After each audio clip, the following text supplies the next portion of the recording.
and to the republic for which it stands, one nation, under God, indivisible, with liberty and justice for all.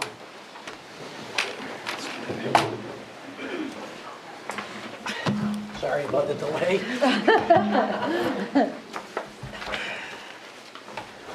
All right, well, thank you all for coming.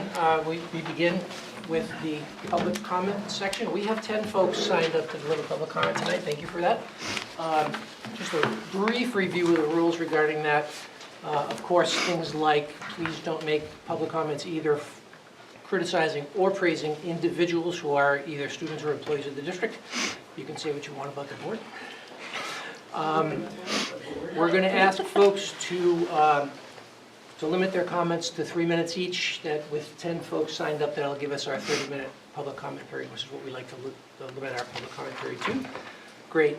Otherwise, comment etiquette, etc. And so let's begin. Can I stop you for 1 sec? Someone's saying they can't hear. These mics are really only for the people on the live stream. Thank you, sorry. Yeah, We'll try to speak up. We're going to ask you if you deliver public comment to stand at that microphone. It will not amplify your voice in the room, but it will capture it for the stream. Thank you. Yep. Okay, I guess we'll just go down the list. Ella Starkey is first.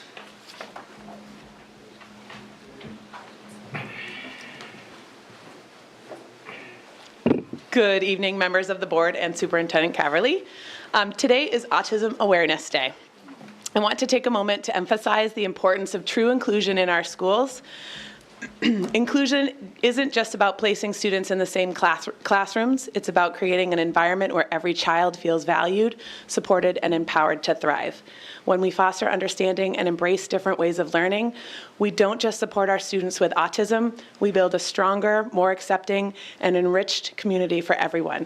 I urge us in MSAD 35 to continue to prioritize meaningful inclusion so that every student has the opportunity to reach their full potential in our district. Thank you. Thank you. Mr. Steinhauer, you're next. Yes, good evening. Thank you very much for allowing me to speak. Paul Steinhauer from Hill Drive in South Berwick. I attended last year's district budget meeting, and I have some comments here. I usually speak extemporaneously, but I've got 11 items here. I want to make sure I stay on track and within my 3 minutes. Thank you. I wanted to offer some recommendations for improvements for the process and functioning of the annual meeting. I was embarrassed with how it ran. I think the moderator may have not been on his game or either didn't expect the crowd that was there. So first of all, the moderator needs to be incredibly well-versed with Robert's Rules of Order and the Maine Moderators Association. We use those in our town government, and they serve us well. Number two, the moderator should be outside the district, and I mention this for maximum impartiality. Number three, ballot clerks. The ballot clerks were sworn in allegedly before the meeting. They should be sworn in at the meeting, again, for maximum transparency. Number five, the introduction of one or more election overseers are needed to make sure all the meeting rules are adhered to. And like I had mentioned, I think the moderator was slightly less than adequately prepared for what took place at that meeting. Number six, in order to check in registered voters and those able to vote in the meeting, we have representation from the town clerks of both Elliott and South Berwick. It's my understanding that the town clerks were not there for the full duration of the meeting, and with the votes taking place, there were phone calls made from attendees in the meeting to rally the troops and get people there. So people were coming in through the whole meeting, but without the town clerks there, they were not properly vetted and checked in according to the registered voter rolls. So I am asking that town clerks or their deputies or representatives are present for the full meeting, start to finish. Paper ballots, number 7, paper ballots is my recommendation to be used for all, I repeat, article votes. again, for full transparency, anonymity, and privacy. And I'll get into that more in just a moment. While I do understand that this may be administratively a little bit more of a burden, I think that people will be able to vote freely and of their free will if done so in a private, written manner. Number 8, in order to increase the integrity of the vote, cross-checks of votes cast against voters checked in is critical. All votes cast, their total, should be equal to or less than the number of registered voters checked in. Makes pretty good sense to me. Number 9, these written ballots from all articles must be kept securely locked and stored for a period of 6 months after the meeting. Again, good process. We do that in our municipalities. It should be done here as well. Number 10, the security and safety of all attendees is paramount, and I'm sure we can all agree upon that. Last year, several citizens were accosted and threatened in and outside the auditorium. Not appropriate, not professional, not representative of what I think our communities really stand for. I would recommend that police presence be requested and present there for the duration of the entire meeting to prevent this from happening again. Number 11, residents had observed improper ballot handling at last year's meeting, and documentation is present in regards to this improper ballot handling. Totally inappropriate and borderlines illegal activities for which should not take place at this kind of meeting. So I guess my question or my comment is, first of all, I've read through 11 items, and I'd be happy to provide this to you in writing if desired. Please, sir, you're about a minute, almost 2 minutes over your 3 minutes now. Do you have a final point you wanted to make? Yes, what will the board do to ensure the legitimacy and integrity of the voting process and address these recommendations? Thank you. Thank you. Mr. Sarno, could you send me that list, please? I will. Thank you very much. Appreciate that. Thank you. Okay, next up is Kathy Bousquet.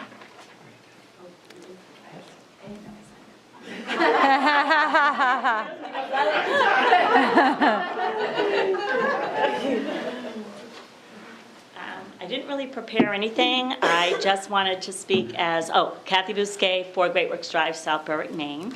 And I wanted to speak on behalf, kind of piggybacking on what Pam said regarding inclusivity and just making sure that at our schools, everyone is welcome. I know that it's important for the community to realize that teachers are very intentional, that when they are preparing their lessons, activities, the literature that they share, it is always with a purpose.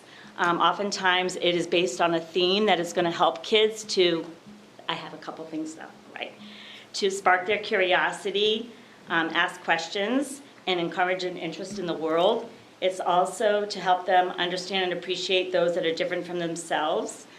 A big part is to help them to understand who they are as a person regarding being kind, being comfortable in whatever activities or passions they have. So what we often do is just make sure that the uniqueness of each individual is celebrated. And we want kids to understand empathy and tolerance towards others in our community, but also in the greater world. And also an important part is we want kids to have confidence and self-esteem. So many of the things that are done at the schools, as a whole school, in the community, as a whole community, are for them to understand what their role is, to help them to start to be active in their communities and to understand their role as a citizen, not just in that school, but in the greater world. So I just wanted to say kudos to everybody for coming and speaking out, sharing their opinions, but also to all of the teachers, administrators, school board who put so much time and effort into making sure our kids feel safe and welcome and can be the best that they can be. Thank you. is Haley, I'm going to mispronounce your name because I can't read it that well. Gray. Oh, Gray, thank you. That's a G. That's a G, thank you. Hi, Haley Gray, Southbrook, Maine. I'm sure you guys are sick of seeing my face, but I just wanted to come back and say a couple more words. I know I've talked about inclusion in the past couple of meetings, and that's one of the buzzwords that we have heard a lot of. The other one is indoctrination, so I wanted to kind of come and make a public comment about that. I've talked before about how teachers are more than just teaching reading, writing, math, all of those types of things. They are supporting kids in every possible way. And a lot of times, unfortunately, just like I said last time, some things we unfortunately are quick to criticize and slow to praise. So I've talked before about how thankful I am of the district to be inclusive and support inclusivity in our schools. And this one's for my teachers. This one's specifically a thank you to them because the support that they give is underappreciated. And I think that as a district and as a community member, it's important for us to do a little shout out for them. As well as reading, writing, arithmetics, they often provide tangible needs for students in whatever gap is there between whatever the kid needs where they are. So oftentimes, as we know, that's school supplies, food, athletic equipment, musical instruments. I know Central School in particular does a great job of finding kids who can't afford to buy an instrument, finds one for them so they can be included in the music program. And there's not a whole lot of complaining about those children who need a coat or shoes or something when they have an accident and there's a clothing closet in their school. No one seems to have a problem with them choosing pants over a dress in those scenarios. So I encourage us to continue to make everyone welcome and their choices welcome. Teachers also give unpaid free time. No one seems to have a problem when they stay after to help fill out a college application or a FAFSA. Help with extra projects or sporting events. No one accuses them of influencing choices by helping someone get on that sports team or go out for the theater program. And most importantly is emotional support. They are a trusted adult who create a safe environment. No one questions them for keeping secrets or not being transparent enough or not being someone that is approachable when a child needs to talk about a critically sick sibling, a death in the family, the death of a beloved pet, or even connecting them for more critical issues with a guidance counselor about substance or domestic abuse at home, or maybe even kids that don't have homes. They provide all of these things. They stand in the gap for all of these issues. So I just want to say thank you for doing that. I think that it's a low bar for us to allow people to use a chosen name or a chosen pronoun, and I appreciate that our teachers often support that.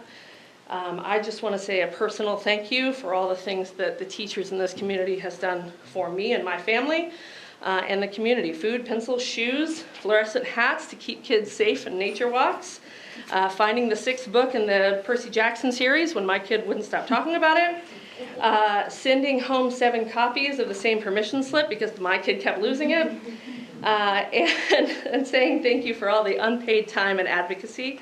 The last thing I want to say is that you are truly valued. I think that oftentimes indoctrination is thrown around with some sort of influence that people think teachers have. If they had this much influence, our kids would be wearing deodorant and putting their name at the top of the paper. Unfortunately, that's not happening. So I appreciate the teachers and the amount of support that they give our community and our students, and just shout out to them. Thank you so much. Thank you. Thank you. And Mr. Pizzetti is next. Thank you.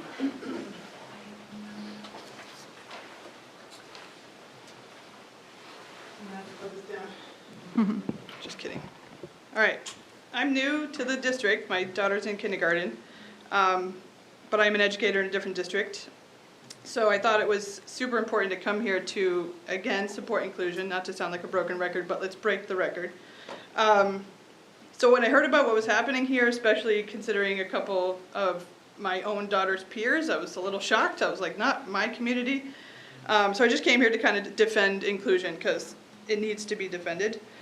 I wrote a couple things. I said, whether you want to accept it or not, people with a multitude of differences exist in the world, including people who do not fit traditional gender norms or people who don't identify as the sex they're born.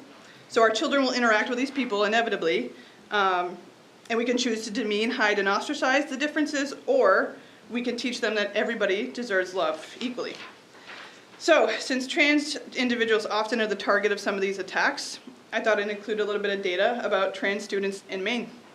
So, trans students are such an amazingly small percentage of our community, but face a disproportionate disparity in discrimination in mental health. For example, the students take the Maine Integrated Youth Health Survey, and in 2021, students who identify as LGBTQ were twice as likely to be bullied in school compared to their cisgendered peers, and 8 times more likely to face physical harm at school than their peers. Trans youth in Maine experience depressive symptoms more than twice as often as their cisgendered peers and considered suicide 3.5 times more. In 2021, Maine students who identify as LGBTQ+ reported that they were 1.5 times less likely to feel that they matter to their community. So the faculty and staff, abiding by MSAD 35 school board policy and just by the state of Maine's Human Rights Act, they work day in and day out to ensure that every single child that walks into their rooms feels safe, loved, and wanted. Their job is to connect with each student, I know, to build rapport and trust, because only then can meaningful change or learning happen. Our teachers and staff can't do that by making any single student feel like they're not welcome in their room. So to claim that certain books are somehow forcing some lifestyle and behavior onto kids is just harmful. If it was true, teachings with any kind of other alignment would be eliminated so that we would limit their exposure, and that's clearly not happening. So these stories and testimonies are included because we're trying to create a more compassionate student body. And then lastly, this is particularly for, sorry, I'm shaking, my God, for teachers and staff. We are wholeheartedly here supporting you, and I know you hear some of the bad stuff, but I promise you, the love you bring to your classrooms every single day, we see it, it matters, and we are cheering you on. Thank you.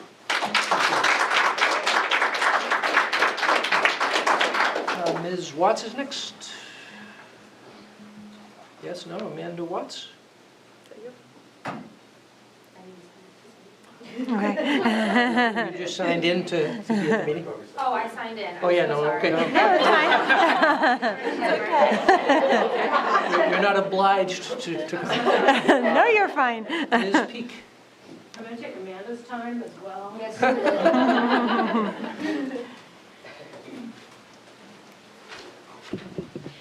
My name is Lee Peak. I'm in South Berwick, and I was going to speak to inclusion and say again how much I appreciate the professionalism of the teachers in our district. Instead, I'm going to speak to the budget. I just sat through a public budget workshop with astounding transparency, amazing presentation and clarity, questions answered, to hearing you guys answer one another's questions, the professionalism of the presentation, and most importantly, if the companies that I have ran with the frugality of the schools that I just heard, I would have had awards and promotions. So I am just going to say thank you for doing such an amazing job stewarding the resources of our taxpayers.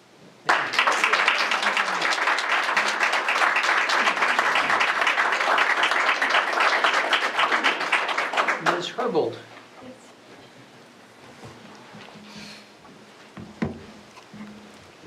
Hi, April Herbold, Elliott, 2 adult children, 2017 grad and 2019 grad.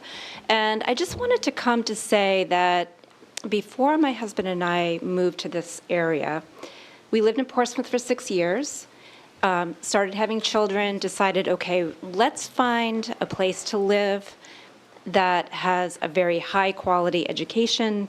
Let's choose a town that our kids will have a great school to go to, and we started doing research.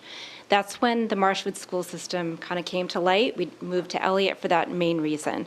And I feel that over the years, the quality has, it's still high quality education. And Mr. Caverly, I really appreciated your graph last time, showing that the cost in terms of kind of outweighing or keeping the cost low and maintaining the high quality of education.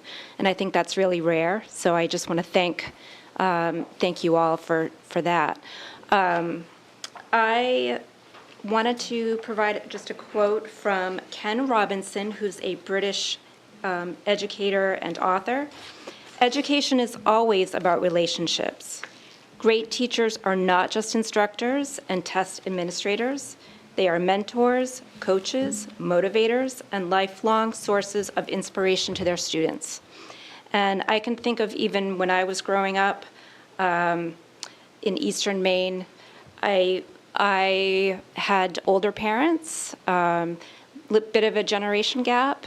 Felt really good to be able to feel comfortable at school and have somebody to confide in. And I feel that both of my kids have had that opportunity as well with their teachers here, their coaches. Let's face it, they're here 7 to 9 hours per day. There's a lot that goes on in their lives, even more so when I was growing up 40, 50 years ago. So just want to thank all of you. Thank you very much as well. And that's it. Thank you. Rate, is it? Do I have that right? Yes. Yes. Excellent.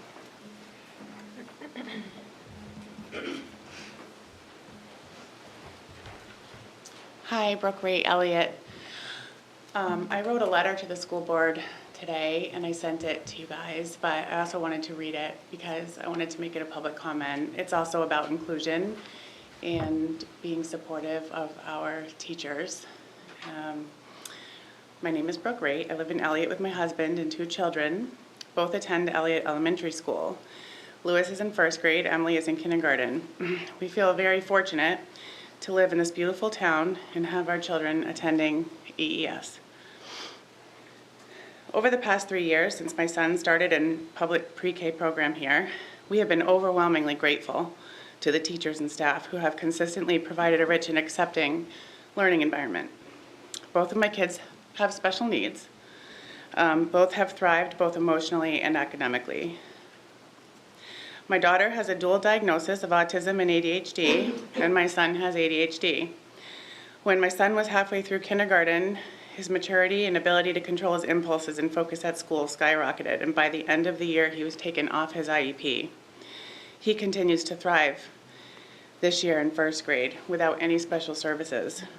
My daughter is fortunate enough to receive all her services at school, and while she struggled a great deal in the beginning of this year, she has come leaps and bounds, and I know it's because she is part of an inclusive and supportive classroom. As their mom, I worried endlessly about how they would be treated in public school before starting at EES, because I knew they were different than most of other children. Any parent with a child who differs from their peers worries about this. All we want is for our children to be loved and accepted as they are. Time and time again, the teachers and faculty at EES have proven to me that they are dedicated to providing a high-quality education and inclusive environment for them. And I can't express with words what this means to me. I am eternally grateful that we are raising our children in this community.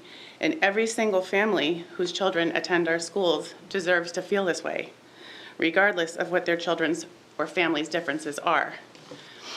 I write to you today with great concern over recent events that I was made aware of, and I saw the recording on a most recent board meeting where somebody spoke against inclusion, citing the book, Molly's Tuxedo, and claiming it is some kind of tool for indoctrination.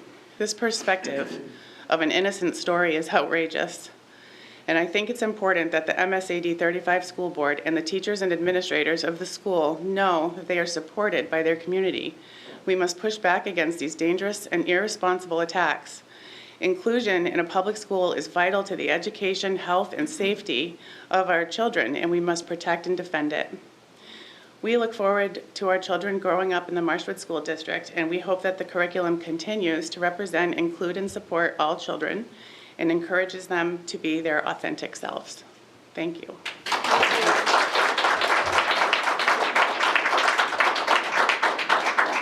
Last on the list, Mr. Crosby. Yes. Good evening. I'm Ryan Crosby. I live in South Berwick, and 2 of my children attend school here. I just wanted to talk briefly about some of the comments I heard tonight, and also to reference the other school board meeting that I was disgusted by seeing. There was a time when we used to shun people who behaved that way in public. I long for that time when hateful bigots are shunned publicly, and I'll just say that. I think that everyone here that spoke on inclusion and the dignity and respect that our children deserve all that applause that they received, because that's what we should all be doing. We should be speaking out against this hate and pushing back against it very hard and eliminating it from our community. Those people should be forced to move away because we shun them so hard. It disgusts me. I think the people that are focused on the health and safety of our children, praising these teachers and our great superintendent for what they've done, I think that's what we all want to hear more of, and I'm going to bring more people back next time to speak on that. Thank you.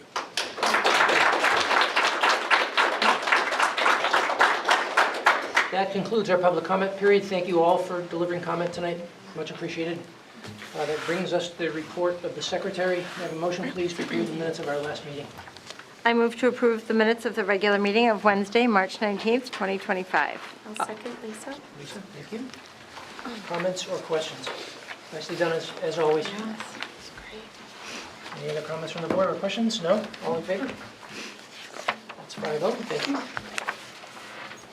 That brings us to the report of the chair. I have 2 items on my list. The first is that our next town officials meeting will be May 14th, which is next Wednesday, 8:30 in the morning. I don't remember who's hosting this time. Do you recall? We'll get the information out to you. I don't, I'm sorry. As we always do, if you want to attend either in person or by Zoom, please just let me know and I'll coordinate. Great, okay, thank you. As was mentioned, we conducted the first of our budget workshops earlier this evening, just prior to this meeting, from 5 to just about 7 o'clock. In the course of that, we reviewed the cost center budgets for the 3 lower grade schools, Elliott Elementary, Central Elementary, and the Great Works School. We also reviewed the cost center budgets for the special ed department and transportation.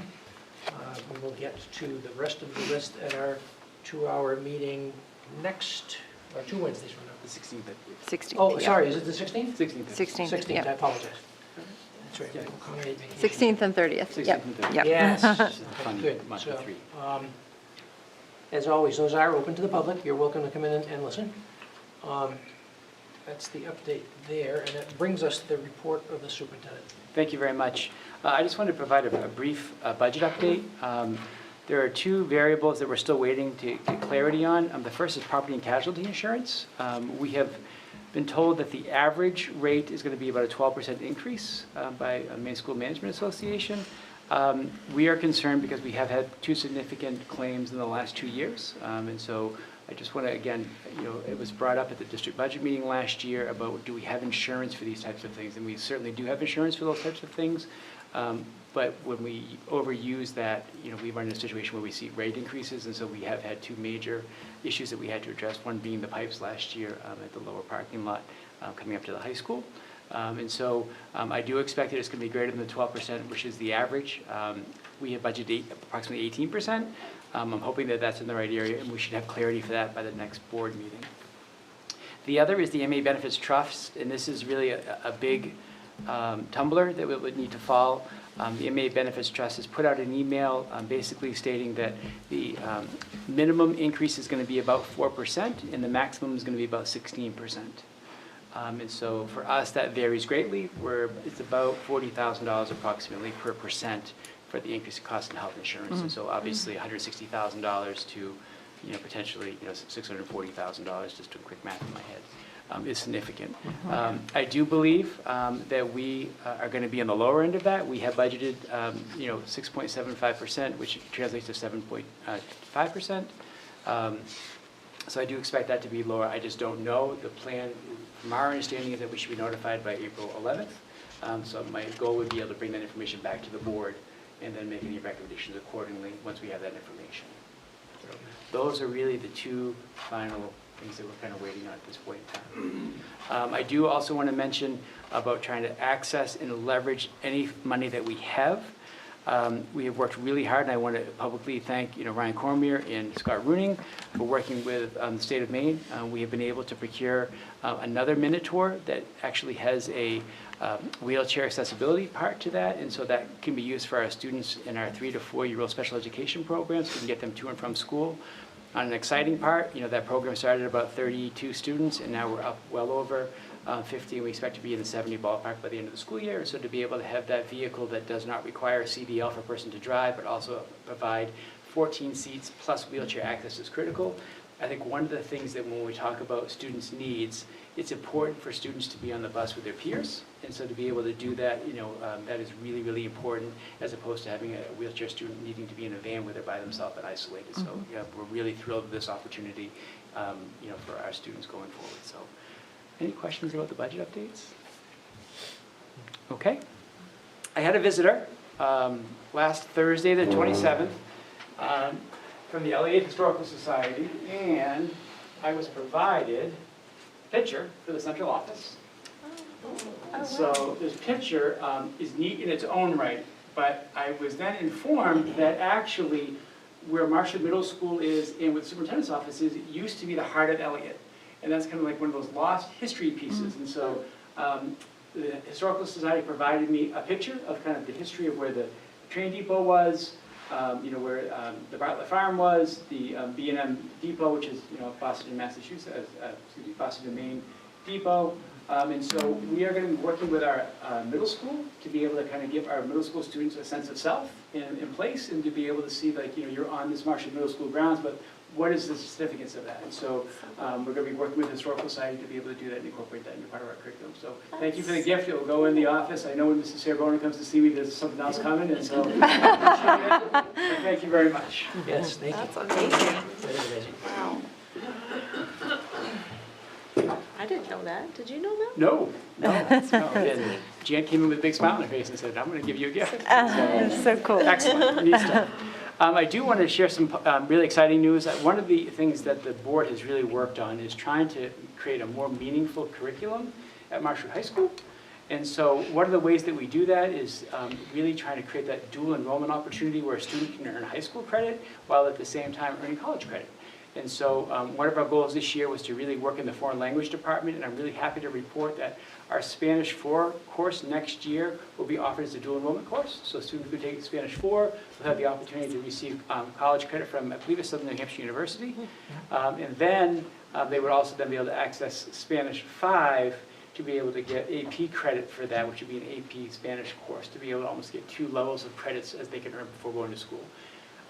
From a financial standpoint, for parents and for children, there's an opportunity for students to walk out of Marshwood High School with the vast majority of their first year credits done. And so you talk about a cost savings to families, that could be upwards, if at the University of Maine system, it could be upwards of $15,000 to $20,000. If you go to another school, it could be up to $30,000, $40,000, depending on the cost of that. So I just think it's really important that we're trying to hear our students' needs, to be able to set them up for success in the future, and really change our planning around what's those career aspirations, and then build the plan based on the career aspirations, rather than focusing so much on, these are the requirements. So how do we become more flexible and a little bit more customized for students? So I just wanted to share that with information with everybody. Thank you. Thank you. Any questions about that? And then just a reminder, the district budget meeting, that will be on a Monday, and that is a change. Part of that is that we needed to ensure that we met, there's a little bit of a conflict between Maine state voting regulations and the budget referendum process in the state of Maine, and so that was the date that allowed both towns to be able to be most in compliance with the state rules, but also made us in compliance with the state rules, and so we had to both give a little bit, so that Monday will be that meeting, because we have to have things posted for 7 days, and so that will take place on a Monday. And it'll be here at Marshwood High School, and so I just want to make sure everybody was May doing 12th, May if I'm 12th, not this is mistaken. Monday, Yep. May 12th, exactly Mark your right. calendars, please. Do we have a time? 6 o'clock. 6 I believe. o'clock, Let me okay. just double check, I have it written down right here. Doors open at 6. Doors open at 6. Okay. Yeah, we have been working diligently with the town of South Berwick and Elliott. We've had a conversation on multiple occasions around the town clerks and some changes that we're going to be making. And so just wanted to make sure that we're up and ready to go. So Ryan will have those doors open at 6 o'clock. So, questions about that? Okay, student reports. All right, so all of our spring sports are just kind of starting their seasons this week, and their matches will be starting up within the next few weeks. For Student Gov, committees are moving into their final initiatives for the year. And then on a broader note, the applications for next year's student rep to the school board have all been submitted. We're going to be running interviews within the next month. And then lastly, we're looking into electing next year's junior president, and we're hoping to get some candidates set up at our next General Assembly meeting, which will be in the next few weeks. And so for extracurriculars, the school musical Pippin opened this past weekend. The cast had a great first 2 runs of its show, and they look forward to this weekend with its final 3. And the math team traveled up to Augusta yesterday to attend to attend the state meet. The team did well, and it was a nice way to end the season. Junior prom tickets go on sale April 7th and will be sold until the 17th. Prom will be held on May 2nd at the Links in South Berwick. And a group of juniors will be going to the Portsmouth Naval Shipyard on May 7th for a tour. That's all we have today. Thank you. Thank you. And that brings us to correspondence. We have no new correspondence upon which to report, so we'll move into the report of the committees. First up, Finance and Facilities will next meet on April 16th. So we have nothing to report. 4:30. That's at 4:30. Yes, because we've had Yes, to and we're- elongate the budget To workshop. accommodate, yeah, so. Super tight, yes. 4:30. It's going to be a long evening. Yes. Okay, great. Second, Ed Policy has met. They met on the 26th of March. We have some first reads on our agenda for tonight. Is there anything else to report on that committee meeting? No? Nope, we'll get there when we do, yep. Okay, and then lastly, Wellness SEL met earlier this evening. Who wishes to report? Sure. Yes, so we met with some of the teachers from the Staff Wellness Committee. Mr. Bernal, do they have a formal name? The Wellness Committee, okay. And they had gone to the main school wellness summit in the end of January, and so they came back like super energized, excited, lots of ideas that they'd already started incorporating, both with staff and students, and so that sort of just motivated our discussion to talk about like how can we get more people involved district-wide to be able to attend this or incorporate some of the things that they brought back. So that was sort of what a lot of our discussion was about, I would say. And really, it was focused on staff wellness as well as student wellness. So it was nice to have some things come back from both sides. Great. Anything else? Thank you. Okay. Excellent. That concludes the report of the committees and brings us to new business. Start with the second read. Can I have a motion, please, to approve the second read on KCD? I move to approve the second reading and adoption of policy KCD, public gifts, donations to the schools. Second, Heather. Heather, thank you. No change from last time we looked at this? Correct. Any comments or questions? All in favor? 5-0. That's done. Thank you. Motion, please, with regard to the second read of IKE. I move to approve the second reading and adoption of policy IKE, promotion, retention, acceleration of students. I'll second. Thank you. Comments or questions? Also, second read with no changes. All in favor? Okay, that's 5-0. Thank you.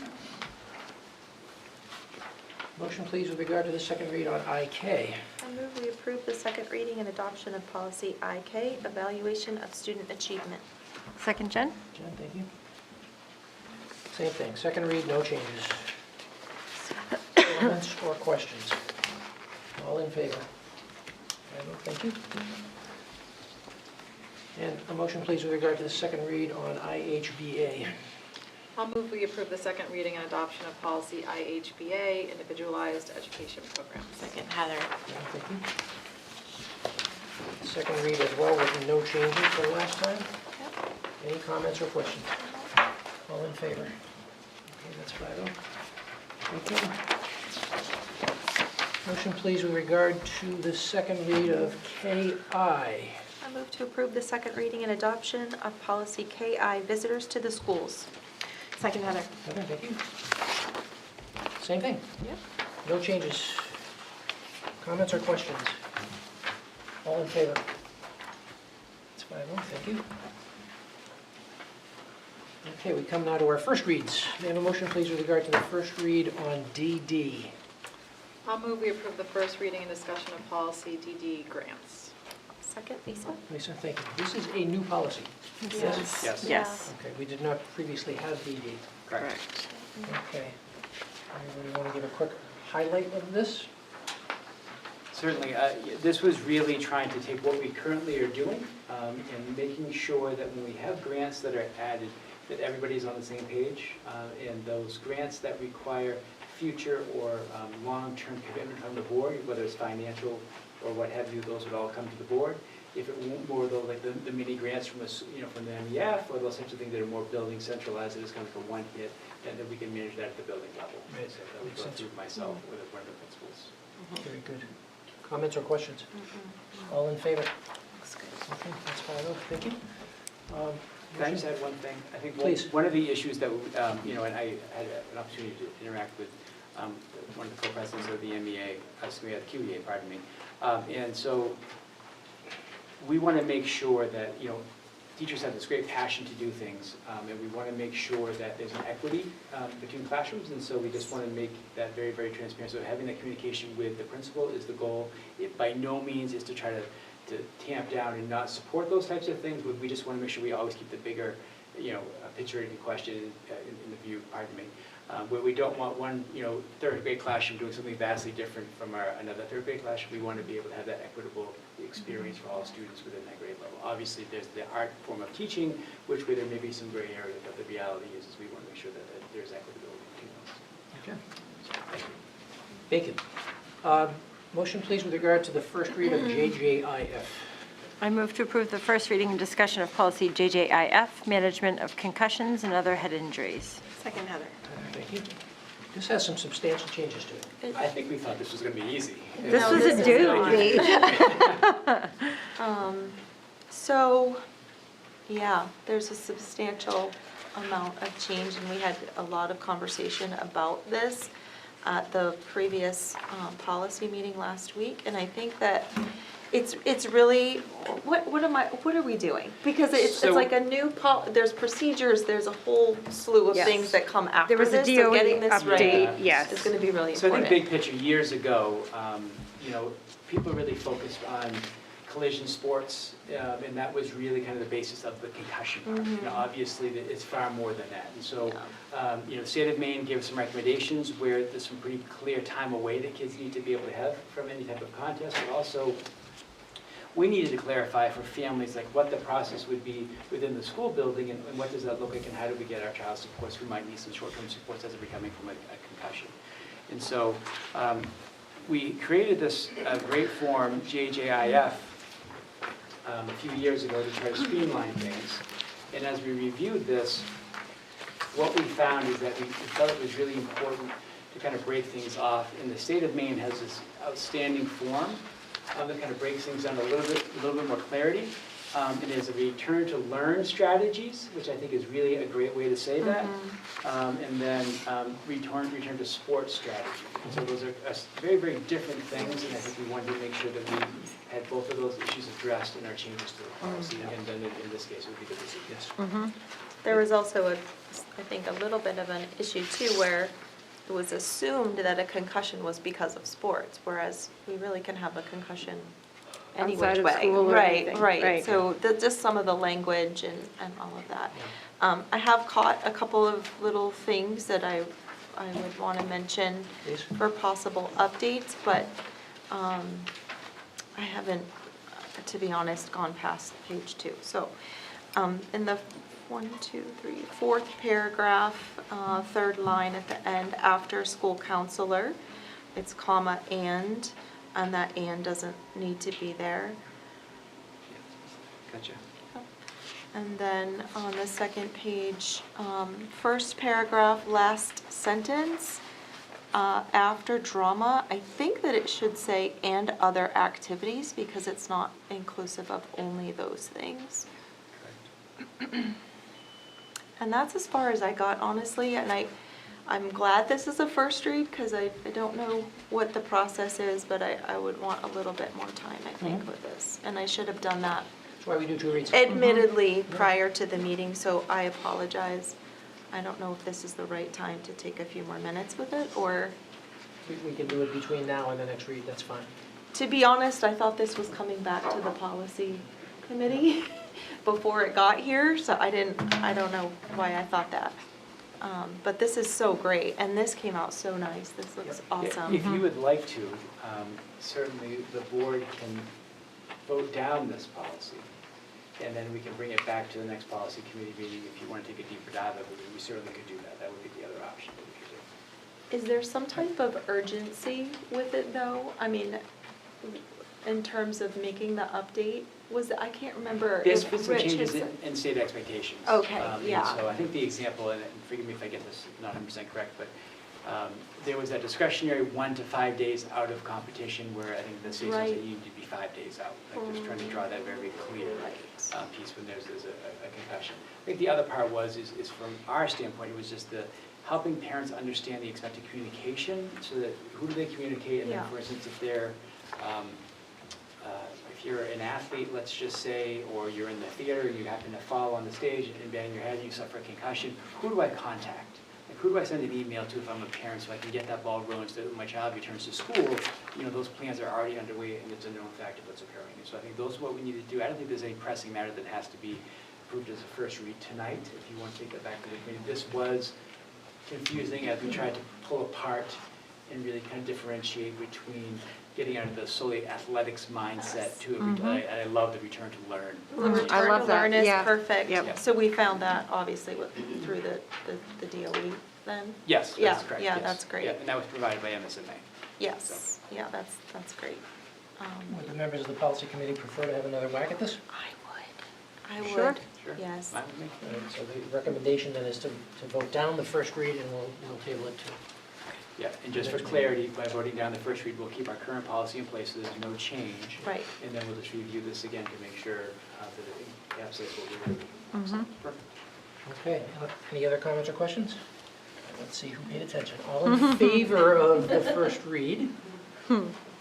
Opposed? 5-0. That's so rare. First time for everything. Okay. Now, before we introduce the first read of the JJIF-E, Right. do we feel as though that also needs some time, or is it because it's illustrative and shows the process in a sort of a chart form? Would you prefer to have another crack at that, or? I think we should just, to be on the safe side, just have them another together. crack at it and Yeah. keep them together. Yeah. Thank you, Jen. All right, then we're just not going to accept the motion. We'll table that matter until Okay. our next meeting. Okay. Tabled. Okay. All right, lastly, motion please to approve the lease purchase of Apple computers and equipment in the principal amount of $261,860. I'll move to approve the lease purchase of Apple computers and equipment in the principal amount of $261,860. Second, Jen. Jen, thank you. So can I just share this with you? And so we bought the vast majority of our current staff devices with the pandemic money that we had. Those devices now are becoming out of circulation. And so I just think this is a great example of us looking for all the options that we could find. We were able to locate a 0% loan. And so we were able to kind of get all of our needs met, but keep the cost lower than if we would have gone out with a traditional 5-year loan and getting less devices, in the hands of people.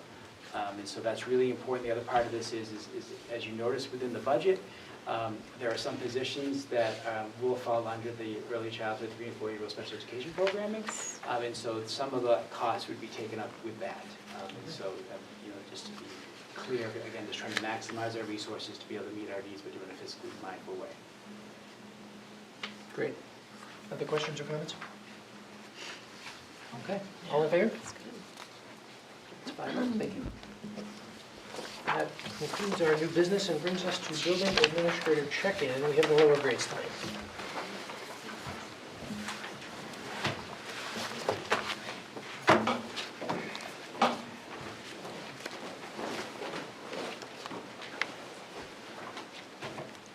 I feel like I said a lot last week, so just a quick March was Music in Our Schools Month, and we concluded that day with an awesome assembly on Friday where we had a dance party and a vote. All the kids we had I think 5 or 6 different genres of music, and the kids got to vote on their favorite. So the kids just had so much fun of dancing in their seats and then getting to really let it all out at the end. So it was so cute. And also, it was also the day that the donation that you accepted at the last minute from Ann Hussey came, all the music. And I think Kate might have slept overnight. She was so excited, just putting out I don't even know what half of those instruments were, but they're so amazing. The kids got to walk and see them all before they got spread out through the district. And also, this isn't central, but just if you haven't seen Pippin, definitely, it was just so cool to see it. And a lot of those students were Central students, including the director. So I think it's applicable to Central School. But I've been here a long time with theater, and I just was blown away. So I would recommend seeing it.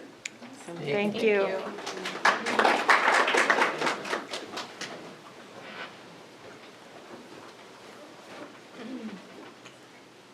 Hi, just a couple of quick things, because as Nina said, we were here a week ago. So we had Lindsay and her puppets visit our kindergartners in the library this week. Her just live, huge puppets, just so much fun and giggles and laughs, and just a really fun time for our kindergartners. We had our race kickoff for Race for Education. That will be in May, but we had a really fun assembly dance party. It's just really exciting to see staff and kids have fun together. And I'm looking forward to tomorrow night. Our third graders are going to be sharing their main animal research projects, and also having a Center for Wildlife program afterwards. Thank you. Thank you.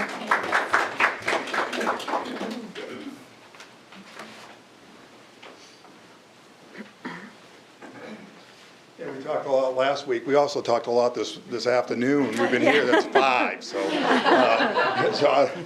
we just have a couple of things coming up for Great Works. Tomorrow night's one of my favorite nights. It's our Artists and Authors Night.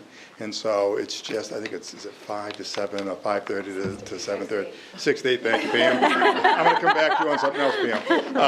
But it's just with the kids' creations and the works and the writing and the artwork and the performances and things like that, it is just, and it's one of those, it's not a rush, and you just be able to get to see your neighbors. And so if you get a chance to stop by the Artists and Authors, we have The Claw, the 5th grade musical on the 16th? The 16th? See, I got that one right. Sorry. Okay. Oh, that's And so we have that, so the kids have been working really hard. And I could stand here and talk about almost every teacher, when you think of special things that teachers have done. But just 2 examples this week. And again, sometimes you feel bad of, okay, I'm gonna talk about this person or this person, and you should talk about every one of them. But Connor Caverly and Matt Taylor. Okay, so I just want to tell you about them. They both worked with an individual student, different kiddos, to bring a different experience to those kids. Now, Matt, and they were so excited. They were like a kid in the candy store to be able to, it was out of joy and passion. Matt today, he gave this kiddo a musical opportunity, and he was doing cartwheels in the hallway. And again, there is teacher after teacher after teacher that does that. And so thank you. Thank you. Okay, any last comments from the board? Well, thank you, everybody, Yeah. for Yes. coming. It's so refreshing to hear from people, so We've thank been you. long neglected, and now we're not. Yes. We're going to soak it all up. I will entertain a motion to adjourn. I'll second that. I will entertain a motion. Oh, a I need motion. one. I move to adjourn. Okay, And I second. And Heather will second. All in favor? That's 5-0. We are adjourned. Thank you again for Thank coming. you.